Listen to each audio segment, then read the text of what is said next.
caros telespectadores, a partir de agora vocês irão acompanhar com a nossa equipe o trabalho da disciplina História do Jornalismo, com o tema Imprensa Brasileira no século XX, do fim do regime militar aos nossos dias, onde iremos abordar os seguintes tópicos na tela do Paramídia.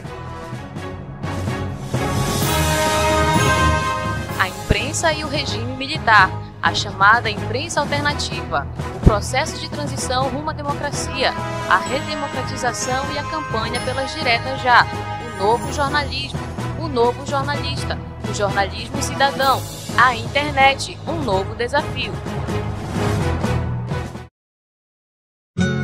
Podemos definir a ditadura militar como sendo o período da política brasileira em que os militares governaram o Brasil. Esta época vai de 1964 a 1985. Caracterizou-se pela falta de democracia, supressão de direitos constitucionais, censura, perseguição política e repressão aos que eram contra o regime militar. A abertura política, iniciada no governo Geisel, 1974 a 1979, e levada adiante no governo Figueiredo, de 1979 a 1985, alterou lentamente esse quadro.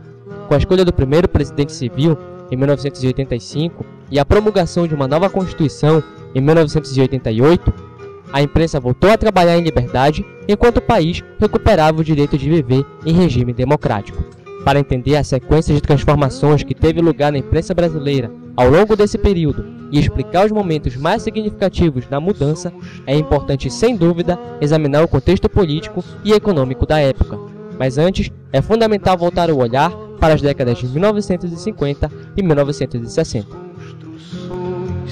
Caminhando e cantando e seguindo a canção.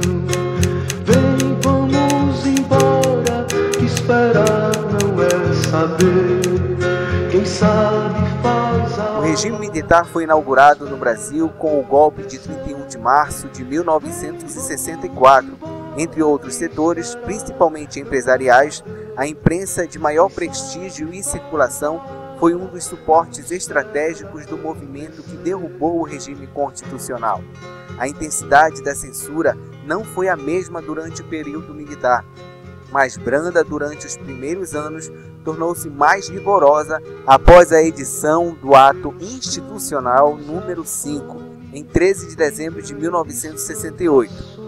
Pelo AI-5, o presidente da República teve seus poderes ampliados e pôde impor a censura prévia aos meios de comunicação, desde que tal procedimento fosse considerado necessário à defesa do regime. Na época, alguns jornais foram invadidos e fechados pelos órgãos da repressão policial militar. Ao mesmo tempo em que censuravam matérias e interferiam no conteúdo da informação, os governos militares financiaram a modernização dos meios de comunicação. Isso se explica porque, para eles, essa modernização era parte de uma estratégia ligada à ideologia da segurança nacional. O Brasil entrou na era da televisão em 1950, mas só a partir da década de 1970 ela se tornaria um veículo de comunicação de massa. Foi a entrada no mercado da TV Globo em 1965 que alterou o padrão da televisão no Brasil. A formação de grandes redes estimuladas pelos militares exigia investimentos. Foi então que se assistiu à formação dos oligopólios da informação, com recursos obtidos junto ao governo. Não se deve esquecer que nos anos de regime militar, a imprensa escrita, o rádio e a televisão já dependiam fundamentalmente da publicidade para sobreviver e que os maiores anunciantes eram os órgãos estatais. Valorizando a eficiência técnica e gerencial, o governo entregava a sua publicidade aos órgãos da mídia que tinham maior capacidade de circulação. Não é saber, quem sabe faz a hora, não espera acontecer. A imprensa alternativa conheceu grande sucesso na fase mais aguda da repressão do regime militar, durante o governo de Arthur da Costa e Silva, em 1967 a 1969. surgiu no momento em que se tornou visível o fracasso da luta armada, e foi através dela que muitos jornalistas, intelectuais e ex-militantes tentaram construir um espaço legal de resistência política, além de uma frente de trabalho alternativa à imprensa comercial e à universidade. As organizações de esquerda, como estavam impedidas pela censura de divulgar as suas posições políticas e suas críticas ao regime, utilizavam a imprensa alternativa para este fim. Os jornais O Pasquim, Opinião, Movimento, Em Tempo, Co-Jornal e Versus foram responsáveis pela formação de muitos jovens jornalistas que depois continuaram sua carreira profissional na imprensa. Houve o período chamado Milagre Econômico, durante o governo do presidente Garrastazu Médici, de 1969 a 1974, quando o PIB cresceu a uma média de 10% ao ano e a inflação, sob controle, oscilou em torno de 20% ao ano. Foi nessa época, que perdurou de 1969 a 1973, onde nasceu o jornalismo econômico, tal como conhecemos hoje, que serviu aos interesses tanto dos proprietários de jornais quanto dos militares.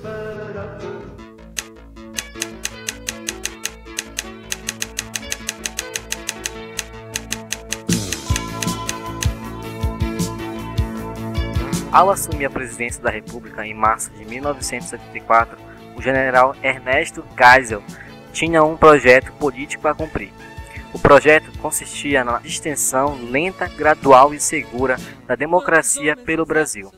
O governo deveria revitalizar o processo eleitoral e, ao mesmo tempo, liberar a imprensa da censura. Um dos acontecimentos mais marcantes foi a morte do jornalista Vladimir Herzog em 26 de outubro de 1985, nas dependências do 2º Exército em São Paulo. Herzog era diretor de telejornalismo da TV Cultura, emissora do governo do estado de São Paulo. Compareceu espontaneamente ao DOI-COGE para depor sobre as acusações de envolvimento ao PCB, Partido Comunista Brasileiro. Foi preso e, em seguida, segundo a versão oficial, foi encontrado morto na cela, onde teria cometido suicídio. A morte do jornalista provocou enormes protestos, e o ato ecumênico celebrado em sua memória na Catedral da Sé, que compareceram milhares de pessoas, transformou-se em manifestação contra a tortura. Esse episódio foi marcante também para a história do jornalismo. A partir daí, a censura explícita ou a autocensura dos órgãos da imprensa foi bastante amenizada, e os jornais e revistas passaram a agir com mais desenvoltura em defesa da volta à democracia, da anistia e da liberdade de expressão. Abria-se cada vez mais espaço para os políticos de oposição e para as novas lideranças sindicais, que começavam a aparecer no fim dos anos 70. O general Geisel, no final de seu governo, enviou ao Congresso propostas de emenda constitucional que revogava o AI-5. Entretanto, permaneceu a Lei de Segurança Nacional, que, além de definir alguns crimes de imprensa, atribuía ao ministro da Justiça competência para apreender e suspender impressos, caso estes implicassem crimes contra a segurança nacional. Mas foi somente no primeiro governo civil, após 20 anos, e com a promulgação da nova Constituição, em 5 de outubro de 1988, que a imprensa recuperou suas garantias de livre expressão. A essa altura, já estava em curso a transformação que alterou a face exibida pelos jornais e jornalistas brasileiros antes dos anos 70.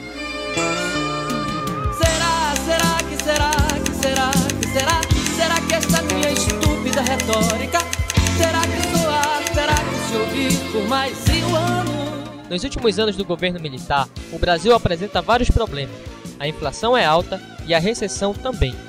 Enquanto isso, a oposição ganha terreno com o surgimento de novos partidos e com o fortalecimento dos sindicatos. Em 1984, políticos de oposição, artistas, jogadores de futebol e milhões de brasileiros participaram do movimento das diretas já. O movimento era favorável à aprovação da emenda Dante de Oliveira, que garantiria eleições diretas para presidente naquele ano. Para a decepção do povo, a emenda não foi aprovada pela Câmara dos Deputados. Em 15 de janeiro de 1985, o Colégio Eleitoral escolheria o deputado Tancredo Neves, que concorreu com Paulo Maluf como novo presidente da República. Tancredo fazia parte da Aliança Democrática, o grupo de oposição formado pelo PMDB e pela Frente Liberal. Era o fim do regime militar.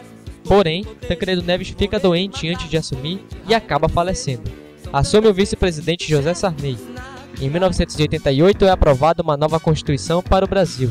A Constituição de 1988 apagou os rastros da ditadura militar e estabeleceu princípios democráticos no país.